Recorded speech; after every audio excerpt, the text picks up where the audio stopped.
It's been going slowly. Yeah? Is that a good thing? That's a very good thing. Yeah. Do you have a routine that you do every day, or do you pretty much wing it? That's a good question. I don't know that I have a routine, but we all have routines, and I probably have one too. So my friends would probably be able to tell you better what my routine is than I would. Are you conscious of routines? I know that I read your book, and I have to say I enjoyed it very much. I always enjoy people's personal stories. Uh-huh. And I noticed in the back there, in your list of movies and books and songs, that Tales of Power is on your list for books. And for me, that was one of my shining discoveries that influenced the rest of my life when I was about 15 or 16 years old. So I guess you were aware of anyways, but probably routines are something that you're probably fairly aware of. Yes. Uh-huh. I lost the last two words of what you said. Oh, I'm just saying that are you pretty aware of not creating routines for yourself, of creating a sort of anything is possible moment by moment environment for yourself? Well, I do recognize that life comes to us in a sequence of moments rather than a sequence of events. And most of my learning, if not all of my learning, has been in relation to those moments. So the product of that process probably eliminates most routines. Awesome. Actually, can I bring up one more thing on this list? It's probably my favorite movie, and it's number one on your list of movies, 2001: A Space Odyssey. And Yes. I would just like to ask you why that is on your list. Mostly because of the bigness of the story and the concept of the obelisk, the concept of there being a moment in history, although distant history, where there was an intercession, and that intercession created a being that had a capacity that beings before that didn't have, not only to, in the movie, to protect itself and to fend for food and to kill in that instance, but also to enter a new world of exploration of what it means to be a human being rather than an ape. And it seems to me that the specialness of that experience, I think I wrote a quote in that book that you mentioned, where the greatest gift that I've gotten is the gift that when I was born, when I was given a human life. And everything since then has been dependent on that gift that I was given. So that was, in a way, the gift of the human life, and the obelisk was presented as the giver of that gift. Now, one could interpret that in any way they saw fit, whether it was anthropomorphic, whether it was symbolic. I don't think is so important, but there is a gift there, which is the most important thing. And one thing you just mentioned about life is a series of moments. One of the most influential aspects of that movie, I remember when I saw it when I was a young kid, was where he was in the white room, and where time overlapped for him, and eventually he became the star baby. But that, for me, that was very influential in the aspect of that life is a series of moment by moment. And yet, do you get a sense also that time is also an eternal here and now? Or is the Matrix the series of moments? Or are we a combination of an eternal here and now and a series of moments? Is it a struggle between those two directives? Well, my experience of that particular scene was different than yours. I travel a lot, so I was curious about the hotel room and where I might find that hotel room, because it looked like it was really well appointed, and he kept getting food. Right. I liked that idea. What I also liked about it was the sequence of his seeing himself in different ages, but that was also somewhat the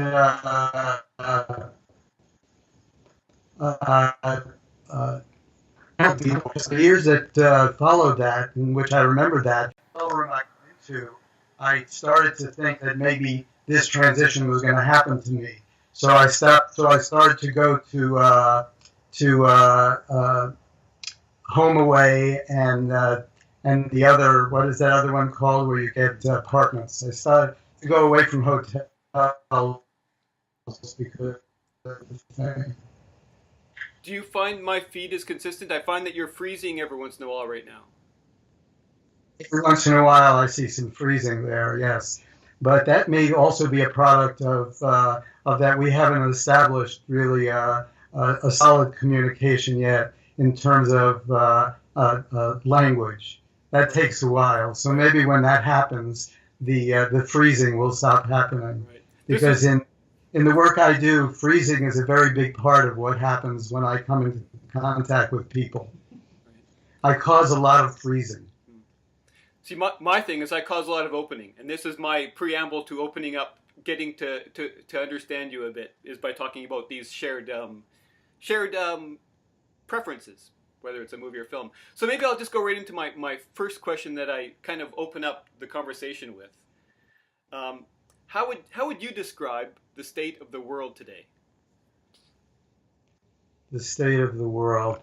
Well, the subjective nature of that question makes me have to ask a question back, which is, which world are we talking about? Because the world of cockroaches, I think they feel very confident. I think they feel secure and confident, and their longevity is fairly well assured. Also, then there's the world of, say, light waves. I think they also feel pretty confident.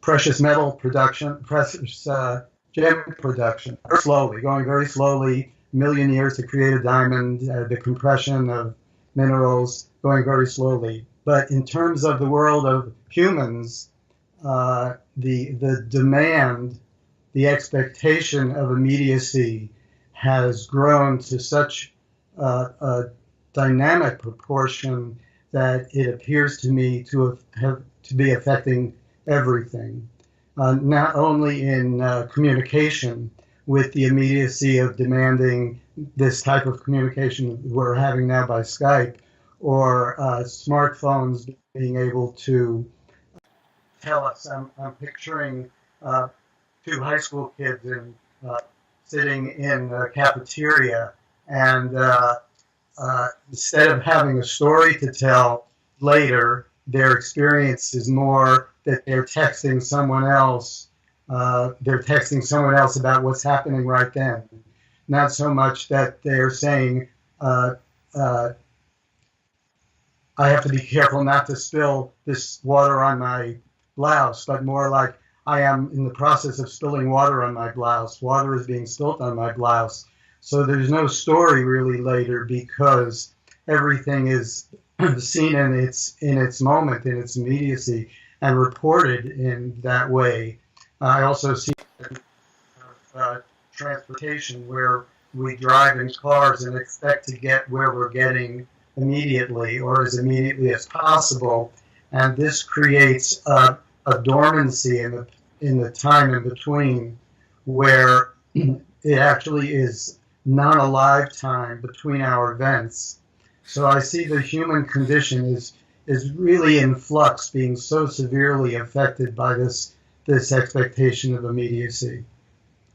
And where do you think that comes from? Do we project our possibilities into the world and then get caught in that web? Or is there something else that is influencing us? What is your understanding of this? Because what you're saying is that the series of moments that you're referring to is almost like a trap for us, and yet it's becoming more immediate. Would you say that that's the case? I would say that that's the case. I think if we're talking about spiritual implications, I think the spiritual implications are considerable, because the idea of having an experience with one of those things that you put on your head, a virtual reality thing, that you can actually imagine that you're having that experience, or you see it on a video, and you actually imagine to some degree you're having that experience, and the acceleration of impressions gives us the illusion that things are actually happening to us and we are actually having experiences, when in actuality, the necessity of experiences, which lead to our feeling that life is repetitious, which lead to our feeling like something else is needed, a turn for home rather than the repetition of not doing it again and again and again. We're denying ourselves that in a way because we're not having the experiences that we imagine that we have. I'll give you an example. It used to be that travel, something that I participated in considerably, is the product of a process, and that process involves buying plane tickets, which is an art form, packing, which is an art form, getting to the airport and doing all the things that are necessary, learning the subtleties of the foreign country. Now, if a person is accelerating all these processes in order to get to the place that they hope to get to, that's going to make them feel what they want to feel, then they're not having all these experiences. Then they can't get tired of the repetition of those experiences because they're not having them actually. So where it looks like something beneficial is happening, in actuality, we're retarding the process of having the desire to come home, because that desire requires stories to tell that then become repetitious. So maybe you could describe what you mean by coming home. Well, I see the progression of spirituality as a parabolic curve. That would be a parabola, I think. Would it be like like that? Bell curve, kind of? Yes. I see it as a progression of that kind, where there is a going out period, and that going out period is for experiencing. It's for bravado. It's for ego. It's for confidence. It's for where all those things are assets. They're attributes. Having the boldness to try different things, to proceed without timidity or fear, as a young person, and have life experiences, and have them again, and have them again, and have the hopes that go along with life experiences, that next time it's going to be better, or next time it's going to be different, or if I do it in Florida, it'll be better, or if I do it with other people, it'll be better, or if I do it with a lot of people, it'll be better. So that going out period of the ascension in that parabola to its apex is healthy and necessary. That's why, in my view, spiritual pursuit is inappropriate for young people, and even reference to spiritual pursuit, whether it be religious or esoteric, is inappropriate for young people, because their experience should be, I am important, I want to see, I want to know, and all the things that go along with that. Now, once a person has those experiences and has them again and has them again, it's possible that that person can develop a point of view that the next possibility is only going to be a repetition of the one that preceded it, and feel that something else is necessary, something else is possible, that there's a song that goes, "And what else can you show me?" And that request of life, and what else can you show me, is not a repetition of the going out process, but is what I might call a going home, going back to the place where the energy started, and life was created, the sound was created, and that essence was created, and the simplicity that engenders. Well, that seems to be one of the paradoxes of being a human being. It sounds like almost we have to embrace the ego and then transcend it. I understand that there are going out, and young people, and even people who are not young, who have been timid in their life, have obstacles to being explorers. That the external exploration that that is part of the going out period is healthy exploration, and it has to be fearless. Like Julia said to Lily in that movie. What was the name of that movie? Julia, yes. Be bold, be brave, and take chances. I believe that that mantra is required, and there are obstacles to that. People are timid. People are following rules. People are imitating other people and living lives that they don't really feel from within themselves, even as young people. So there are obstacles to that, and then certainly those obstacles become those obstacles, if they are transcended, that egofulness and that confidence and that control, which is required for that phase in life, become obstacles for the coming home. So there are obstacles going out and there are obstacles coming home. The work that I proceed with in my aspiration was I thought I would be a teacher of coming home. That was my imagination. As it turned out, I am a teacher of 20% going home and 80% going out because of the timidity in our culture and the imitation in our culture and the following in our culture that has really retarded the going out process. So I have had to foster and encourage and even structure going out for people who have avoided aspects of their life, the adventurous aspect of their life. But there are people that if they are active and dynamic in that phase, start to get to the turnaround, and then I get to ply my tree. So, what would you say is that point of departure for coming out? What is that point of departure where people have to find that point within themselves where it's all at a bottleneck, where it's keeping them from being free to experience that? Well, dissatisfaction is a major component. Without dissatisfaction, it's really difficult to go on. But also, along with dissatisfaction, a forevision of something that's possible. Now, of course, we all have been born in a forevision. And if we could get back to that being born, which is totally unrealistic and really can't happen with whatever imagination people who do rebirthing or whatever they do, that experience has been so covered that no psychology or dream examination or no practice of that kind is going to uncover that born and going from the unmanifest to manifest. It's been covered by so many layers of doing and control, as it should be, that we have to rediscover organs.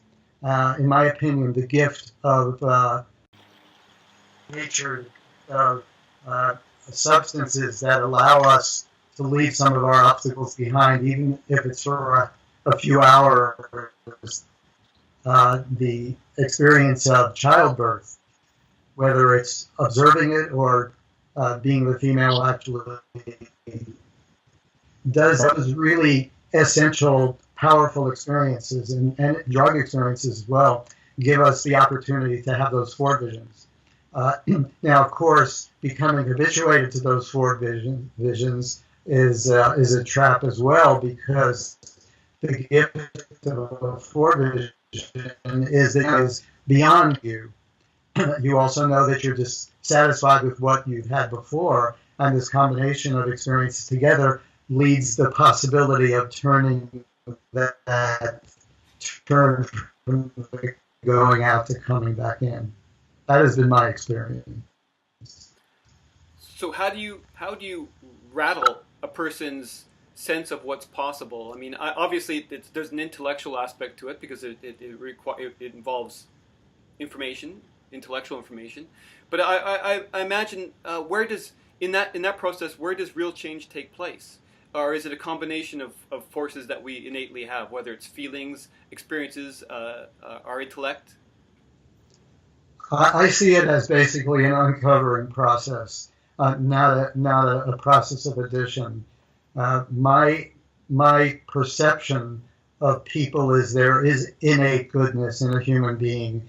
Now, of course, there are people that it would be a tremendous challenge to view that innate goodness, because there is so much covering from fear and from aspirations and from control, but that innate goodness is there, that compassion is there, that we are in our human essence, certainly not pure, because the energy that created us is pure, but as creation happens, of course, that purity is decreased. But I think the gift of humor that we have, that we have grown to love Seinfeld.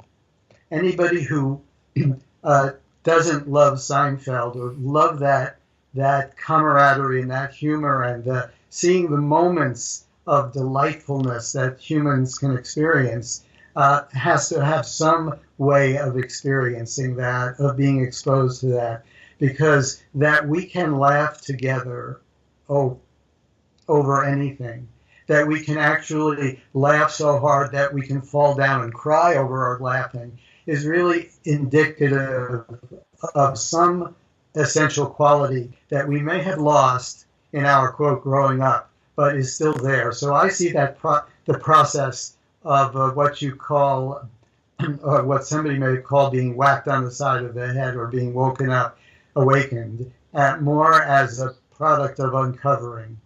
Uncovering by removing obstacles and seeing by those, even those microcosmic obstacles disappearing, that or decreasing, that something arises in its place which is delightful. And my experimentation, my exploration has been consistently that is the case. So then, is conflict a necessary part of our experience? I would imagine, to some degree, even humor is the contrast to conflict, and that's what makes it even more profound in some ways. Is it part of our innateness to experience conflict in order to achieve a certain levels of consciousness? Well, it depends what you mean mean by conflict. Conflict, as presented, is a term which really has to be re-examined, because the word conflict is often met with a little twitch. Conflict, like trouble, like struggle. All those things have negative connotations, but of course, we delight in conflict if we're skiing down a hill and there's something in front of us and we have to make a graceful turn. We like that conflict. It's a challenging conflict. We have to struggle with gravity. We have to struggle with our capacity, but we actually seek opposing forces. They don't have to be met with negativity. They can be met with excitement. And part of what I see our re-education is, what's necessary for our re-education is redefining what these elements of opposing forces really mean, because we don't object to opposing forces in electricity. We delight in electricity, which obviously has opposing forces. We definitely delight in the fact that gravity is an opposing force, and if it weren't for gravity, I wouldn't be able to sit here in front of the screen. I would be floating up in the air. So we are. I don't want to overburden the Seinfeld, which you may or may not be familiar with, analogy, but millions of people have watched that. Well, George made a study of the bathrooms in Manhattan so that he would know, wherever he was, he would know the best bathroom. Now, he delighted in that challenge, and he delighted when he was challenged and asked, what's the best bathroom around Columbus Circle in Manhattan? And he would have the answer. Now, that is a conflicting situation when you're being challenged to come up with an answer, but it can also be an interesting exploration. And I have found that people slowly, not quickly, can be re-educated to being delighted with the challenge and struggle. So, what's the perspective you have to present? I mean, it seems to me, and that to me, conflict and struggle is a big thing I ask everybody because it seems to me exactly as you say. People are stuck in the story, as opposed to seeing the story from above. In a way, if you at face-to-face level, the story can just be a matter of friction. But if you look at, like you say, I happen to share that same philosophy, the same viewpoint that all this is just an opportunity to learn. How do you show that to people who are so wrapped in emotions and like you say, old stories that have judgments that they're not even particularly conscious of? How do you make that clear to somebody? Well, it's definitely challenging because of the reasons you described, but that capacity is within a human being range. Some ability to develop something one might call impartiality, a capacity which we have sometimes when we witness manifestations by others, that we can feel their pain, but if it were our experience, we would feel painful. Compassion is really being able to see something that might happen to you, but see it happening to somebody else and feeling their pain and sympathizing with what they're going through. I think these are capacities that a human being has, and I think that it can come forth. Now, it has to come forth slowly, and I have found that in the progression of learning, this capacity of impartiality has to be developed slowly. And I have learned, and I also have developed some particular specific tools for increasing that capacity, the capacity that we have to see other people. We watch a movie and we feel for people, but when it happens to us, all we feel is pain or trouble. And I think that that if we are patient and have some really methods to uncover that capacity, it is within us. I know that's a very general answer. I'm listening to my words, and I would be unsatisfied with that explanation. But to know that it can actually happen is encouraging. And if we cross paths with people who have, in some way, walked further on that path than we have, then we see something that's possible that we wouldn't think otherwise is possible. You know, when the little Romanian girls are learning gymnastics, they work in groups, and they see someone a year older than them, either in training or chronology, and they see what's possible. Otherwise, they would see, how do you fly through the air? It's impossible to fly through the air. How do you do these things that for us looks totally impossible? But they see some of their peers with those kind of accomplishments, and it's, oh, if I do such and such and such, this might be possible for me. So I see this very much as a group dynamic, as a support system needed, so that we can actually view what might be one step ahead of us, so that the idea of being challenged or confronted to look at something that we've never looked at before, or some new way of looking at things, or to see something in our behavior that could be self-destructive when we considered it an asset, an attribute, is only really possible, or made more possible, when we see other people who seem to have that capacity and laugh and smile and delight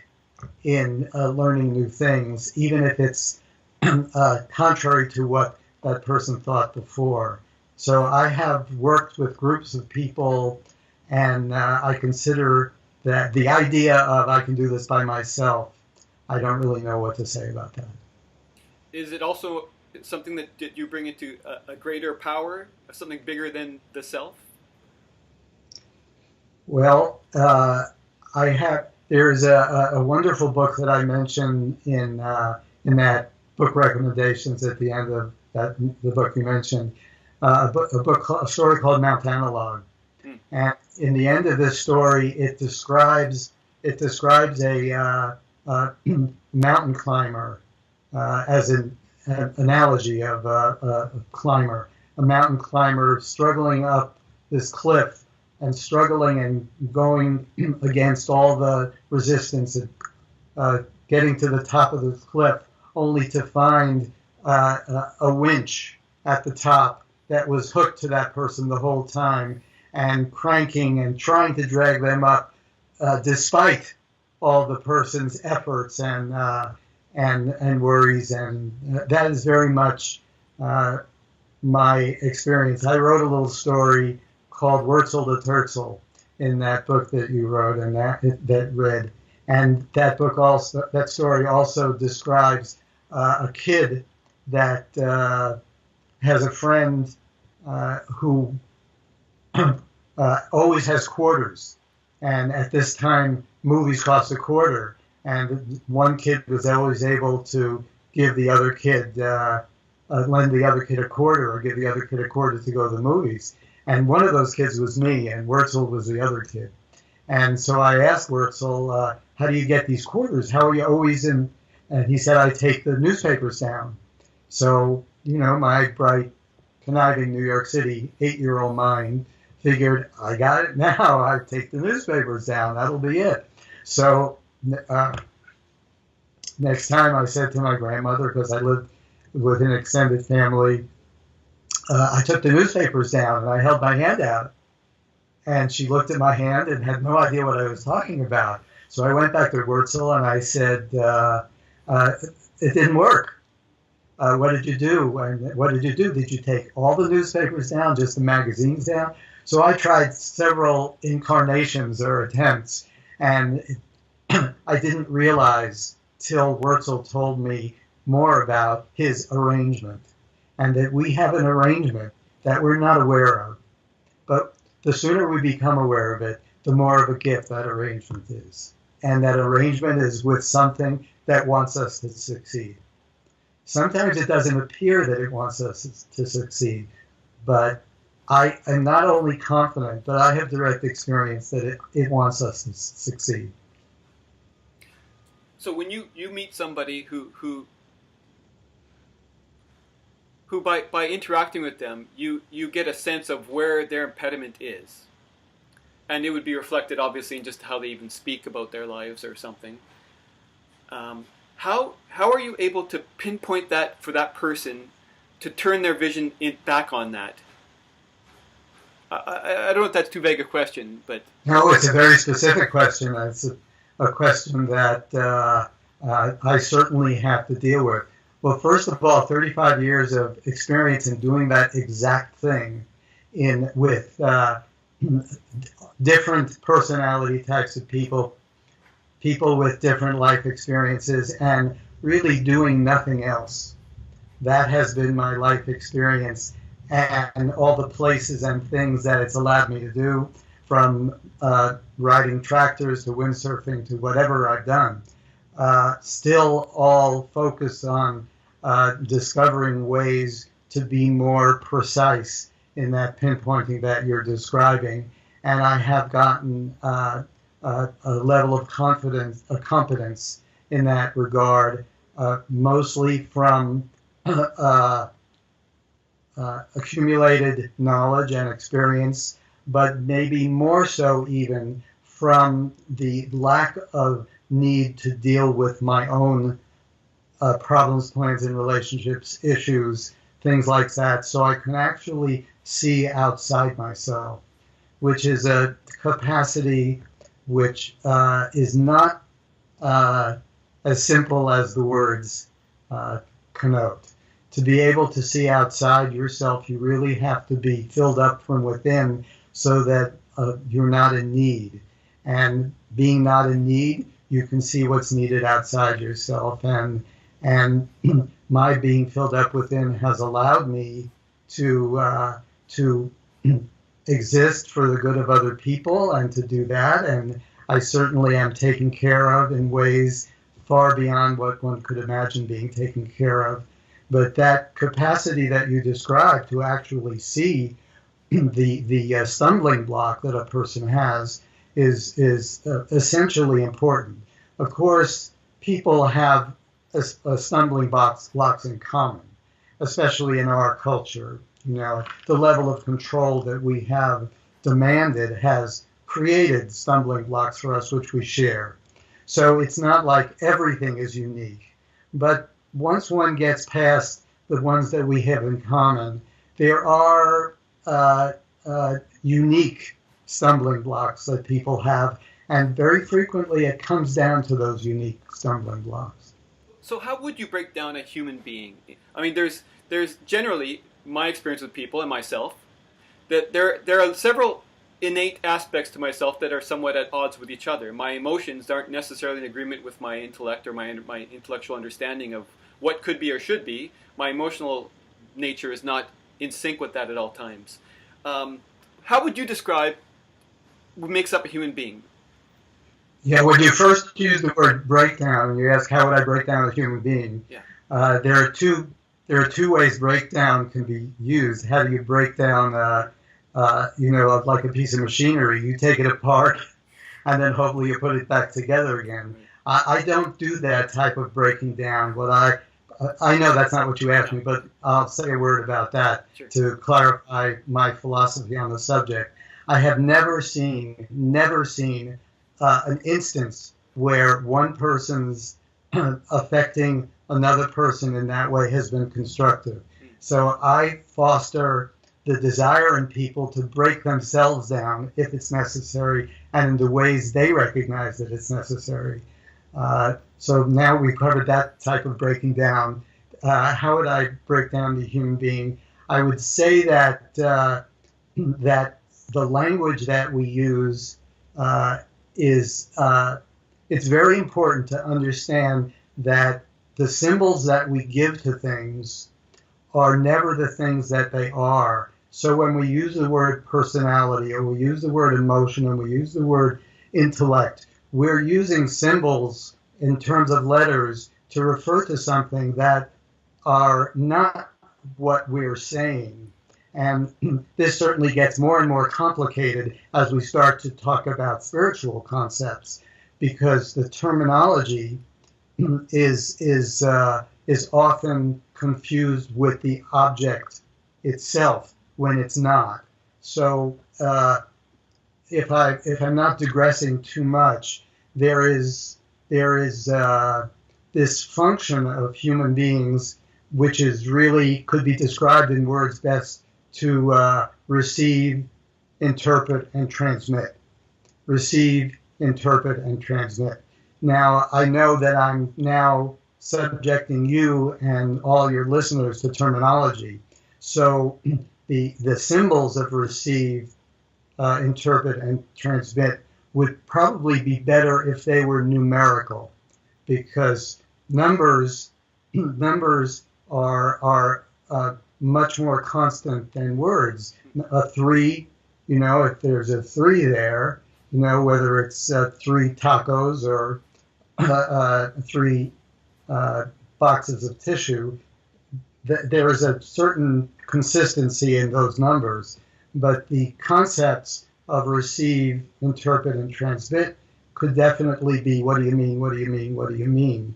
But it could be best understood that human beings in our concept, in our construct, are not like the TV, because the TV receives, interprets, and transmits as well, but we don't look to the TV itself or the machine or the box to have some qualities other than its ability to receive, interpret, and transmit.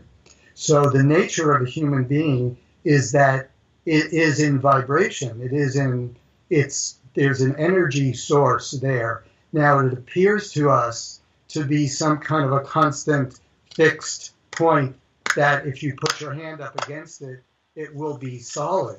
And to our hand, it is solid. But what it is really an instrument for receiving, interpreting, and transmitting. And any idea that we get through our terminology or through our explanation or through our analysis that there is something solid there, something not constantly in motion,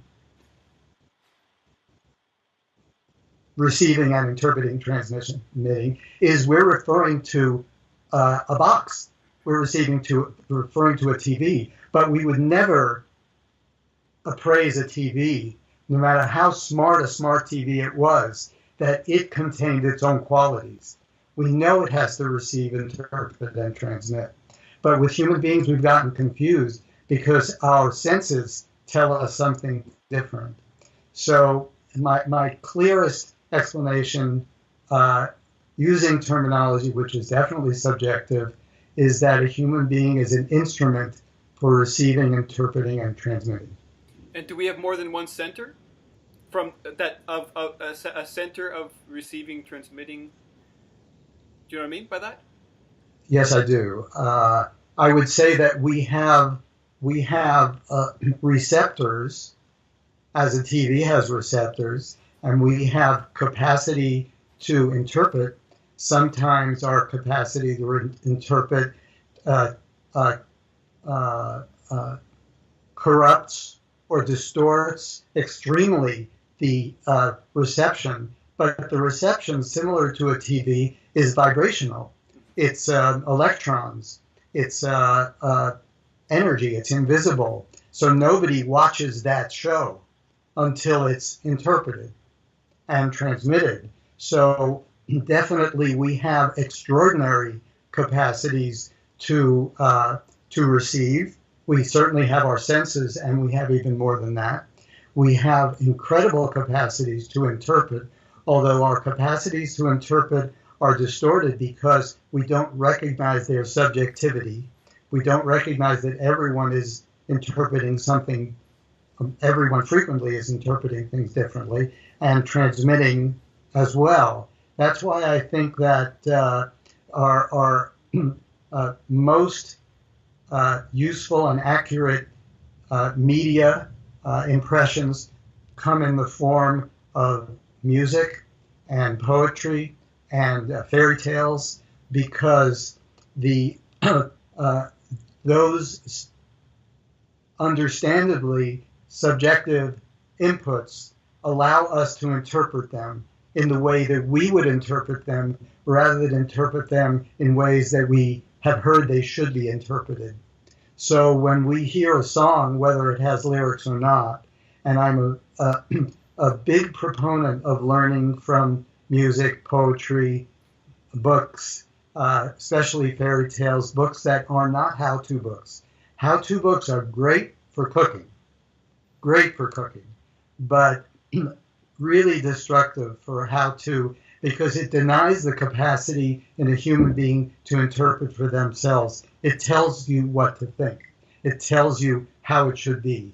And my opinion of human beings is they are extraordinary, supernatural almost, instruments for interpreting, and they should be left to do that. Well, I just said too. So what is the potential of a human being? What is possible for a human being? Well, in terms of human interaction, compassion is definitely within the capacity of a human being. Insight, intuition, to use terminology of that kind, to get a feeling for things, not just know about them intellectually, and to actually be able to incorporate feelings with thoughts and be able to interpret from a deeper level, to be not so racked with fear, and how it should be that we can be creative, and not creative in the way that terminology is usually used, taking something that was given to you and putting a new wrinkle on it and saying that's creative. Like there is actually creative manifestations happening, very much fewer than we would assume, because so much creation, so much creativity is imitation with another new wrinkle. But human beings are capable of actually inventing, actually exploring. Exploring is very different than explaining. Explaining is what we do to feel better about what's around us so that we're on top of it, which is very important in the going out process, because if we couldn't explain, we couldn't walk out the door. And people who have those kind of psychological problems, their ability to explain the world is deficient. So even walking out the door is challenging. But on the way home, or as we reach or that apex of the parabola, exploring is much more important. So we here are talking in exploratory terms, and that is so much richer than explaining, but is so much less popular. No doubt. So those vibrations that we receive and transmit and interpret, do they come from a higher intelligence? Is there a higher intelligence? Is there a universal order or intelligence? Well, let me try to talk about that and explore that question in this way. That we know once we cross paths with someone who knows how to do something that we don't know how to do. Now, recently, I was mowing with a tractor. It was a big tractor, and I had never really had experience mowing with a big tractor before. So I had somebody give me a tutorial on this tractor.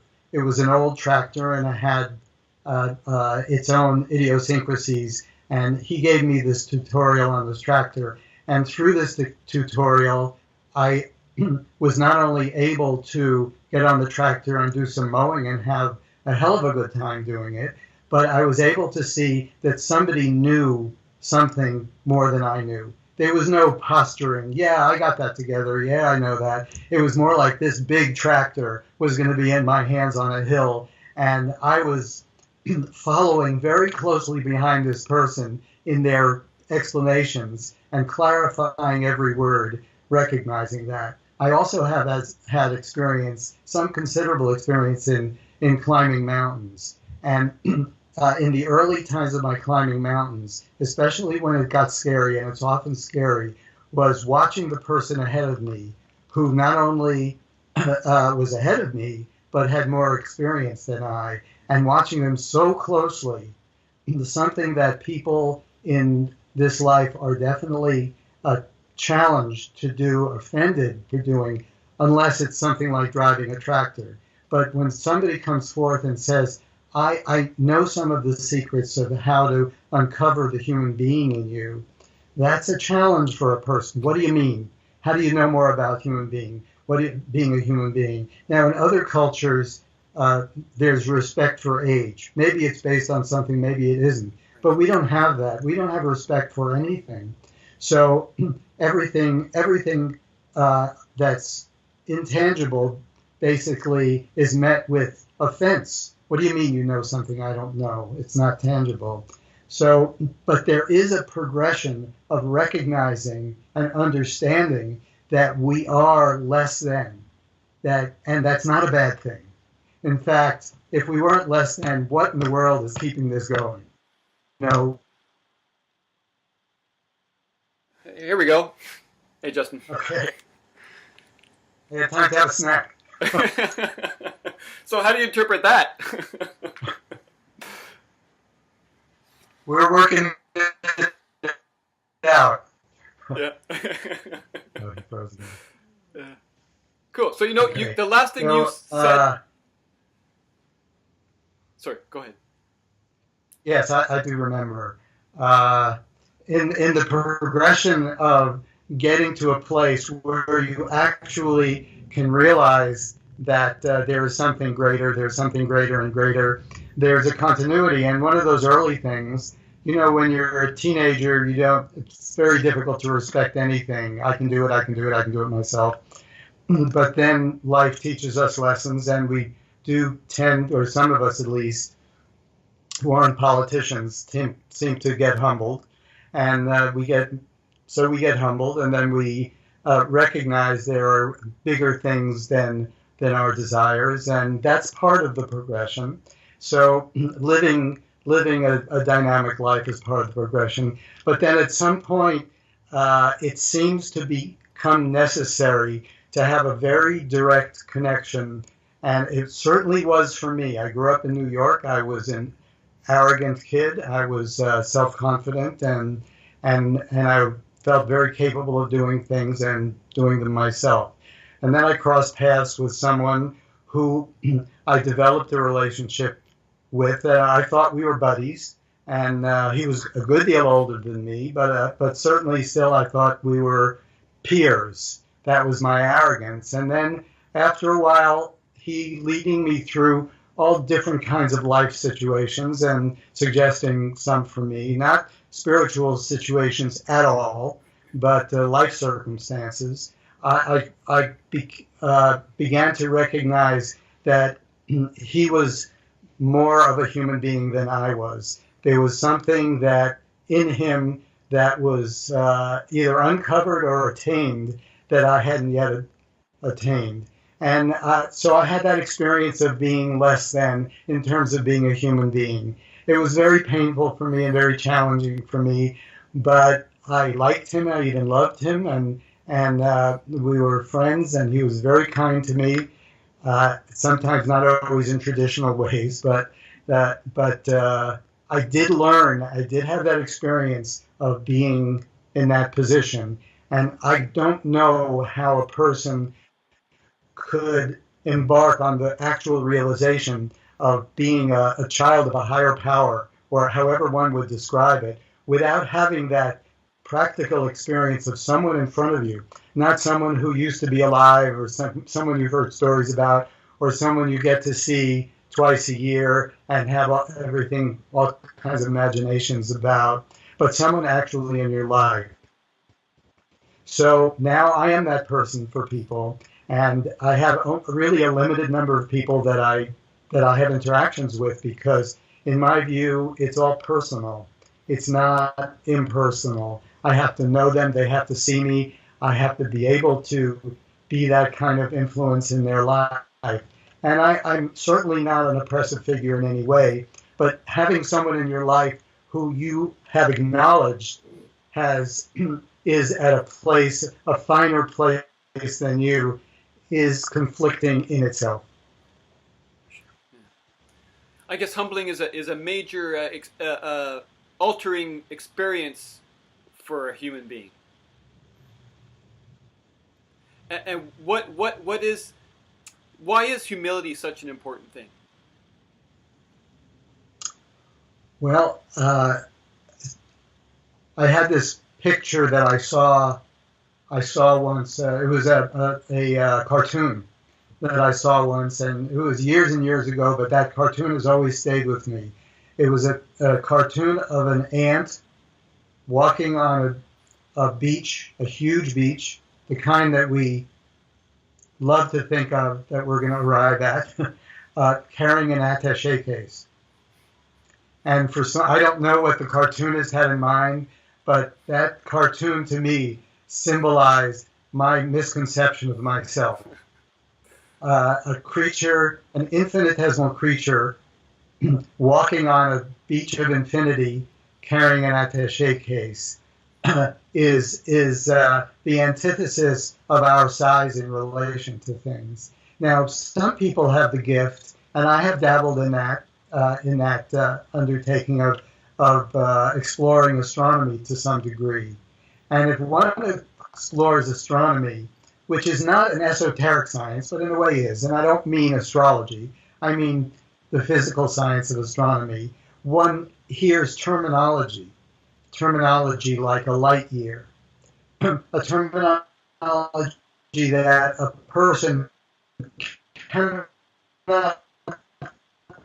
conceive of, is 1,000 light years and 1,000,000 light years and galaxies and nebula and universes and like that, and being steeped in that to some degree has an effect on people. Also, another endeavor is travel. Travel is a tremendously important gift and should be undertaken from a young age, because the concept such as the concept of Americans before the Second World War, that we live in this insulated continent, and that there is the rest of the world, but we don't really have to contend with it. So we postponed and postponed contending with these atrocities that were a few thousand miles away, because we felt insulated because of our place in geography. So I found travel to be really, really essential in the search, and not only travel as an entertainment or travel as an adventure, but travel as a way of interacting with people in terms of being a helper, and seeing the people that in underdeveloped countries where there is disease and there is poverty, but seeing the spirit and the capacity of those people to live a human life. One cannot but see strengths that they didn't have, and one cannot avoid feeling the humility of being a have in a world where everything is possible, and interacting with people in a position of a helper, whether it's building a clinic or whatever things that I've been involved in, and seeing that really the gift is not so much for them, but the gift is for us. Do you see purpose then as being an important thing to have in one's understanding of why they're here?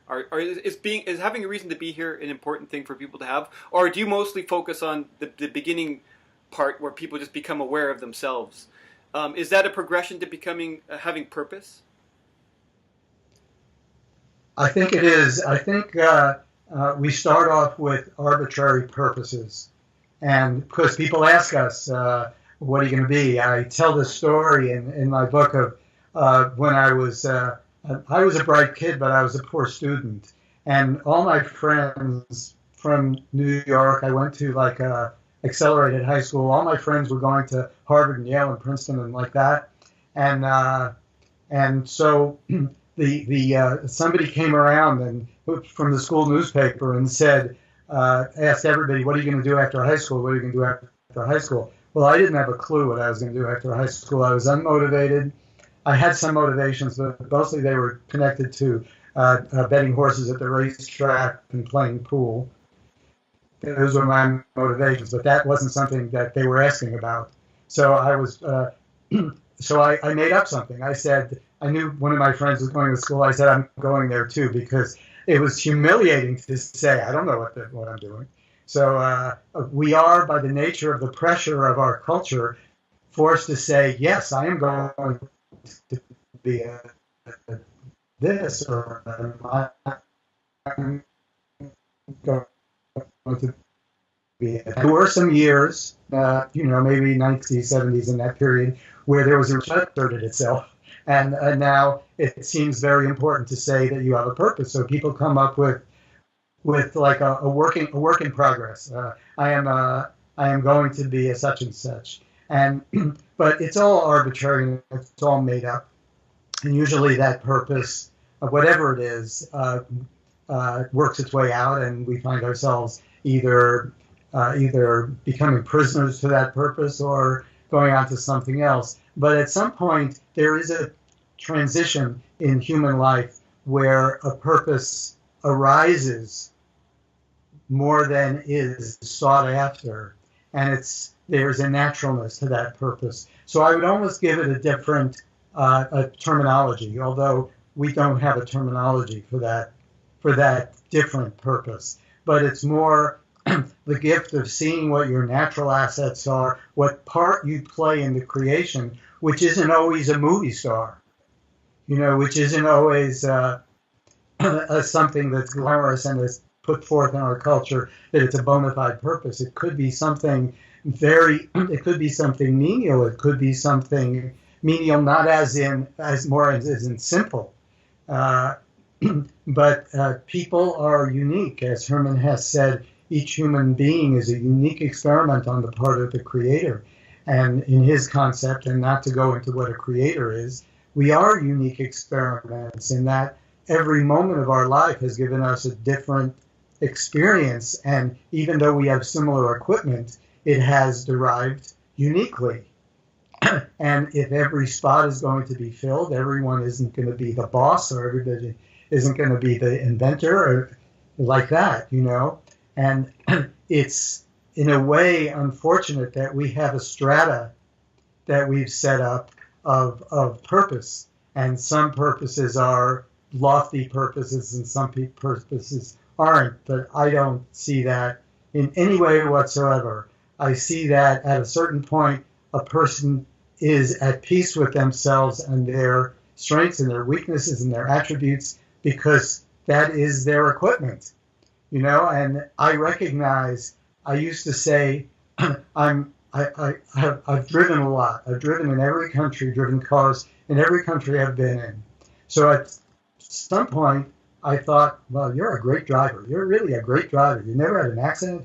You're a great driver. Well, I'm going to be 70 in a few months, and my eyes aren't as good as they used to be. And I have some glasses that are sitting here. They're reading glasses, but they're not as good as they used to be. And so I'm not as good a driver as I used to be. And I have to acknowledge that. So if somebody says, we're going to drive here at night, and there's no like street lights around, who's the best person to drive? I can't say, oh, pick me, because I'm not such a good driver. My equipment has altered.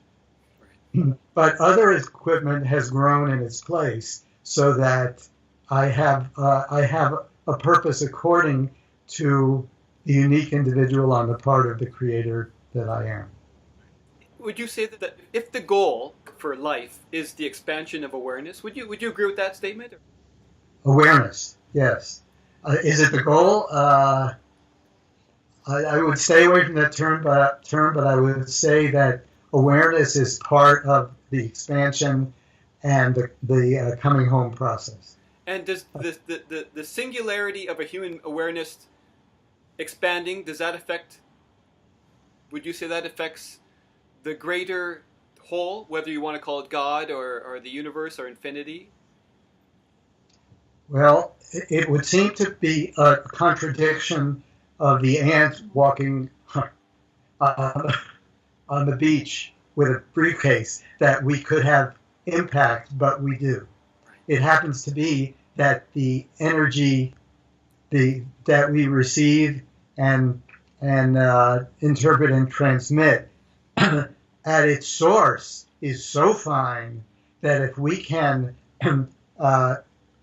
more clearly receive, if we can more clearly interpret, and if we can more clearly, without obstacle, transmit that energy, the effect is monumental.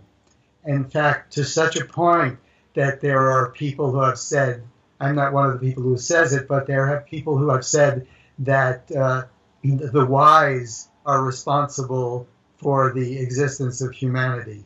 And I don't know what they mean when they say that, but my interpretation, my reception, interpretation, and transmission of that is that one person who has the awareness of what is, who has the ability to receive and interpret and transmit what is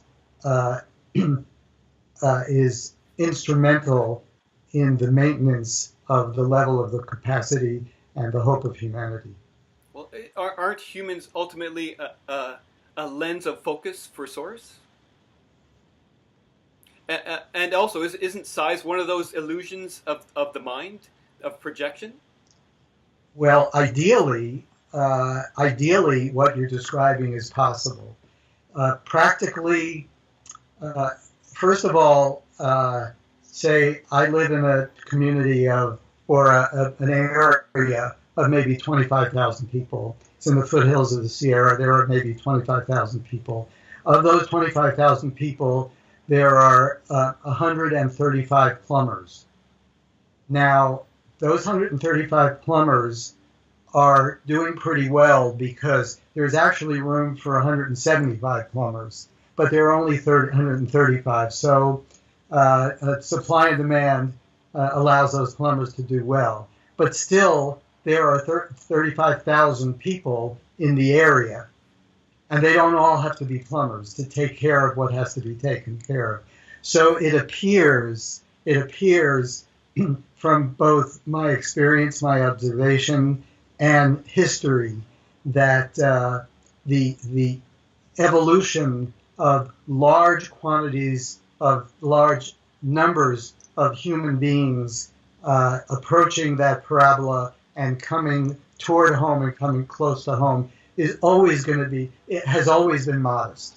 Now, if there is a mechanical evolution which is going to alter that, and in a million years that will be different, that's possible. But in the past, in the present, and in the foreseeable future, it doesn't take a lot of people to maintain the balance of humanity, but it does take some. And the more people that maintain that balance of humanity because of their ability to receive, interpret, and transmit clearly, the less burden there is on me. Awesome. Well, that's a great way to kind of tie it all together here. You know, there's one last thing I ask all the people I speak with. If you could give a message to humanity, which is what you're doing by speaking, in a little summarized paragraph, what would you say to people? And if I just give you a moment to think about that, I'm going to take my picture off. I'm ready. Okay, let me just get me out of the equation here. Okay.